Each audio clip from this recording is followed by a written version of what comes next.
భగవద్గీత 5వ అధ్యాయం కర్మ సన్యాస యోగం జీవితాన్ని మార్చే కృష్ణుని బోధ. అర్జునుడు అడుగుతాడు, స్వామి, ఏది మంచిది, కర్మనా సన్యాసమా? కృష్ణుడు చెబుతాడు, పనులు వదలడం కాదు సన్యాసం, ఫలపేక్ష వదలడం. ఇదే అసలు సన్యాసం. పనులు చేస్తూనే ఆత్మశాంతి పొందవచ్చు. తన పని చేస్తూ ఫలంపై ఆశ లేకుండా, అహంకారం లేకుండా మనసును దేవునిపై ఉంచేవాడు అతడే కర్మయోగి.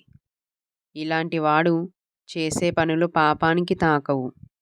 మనసు, ఇంద్రియాలు ఇవి స్థిరంగా ఉండాలి. ఎవరైతే కోపం, ఆశ, లోభాన్ని జయిస్తారో వాళ్ళకే నిజమైన శాంతి. ఇలాంటి మనసు ఉన్నవారు లోపల దేవుణ్ణి సాక్షాత్కారం చేస్తారు. కృష్ణుడు చెప్పే అమూల్యమైన బోధ.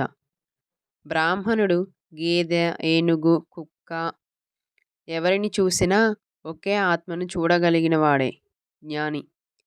ఇది వచ్చినప్పుడు మనసులో ద్వేషం, భయం, పోలికలు అన్నీ పోతాయి.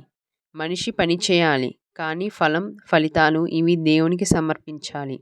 అలా చేసినప్పుడు మనసు తేలిక అవుతుంది, బంధనాలు పోతాయి, జీవితం మోక్షానికి దగ్గరవుతుంది. కృష్ణుడు చెప్పిన మార్గం ఇది.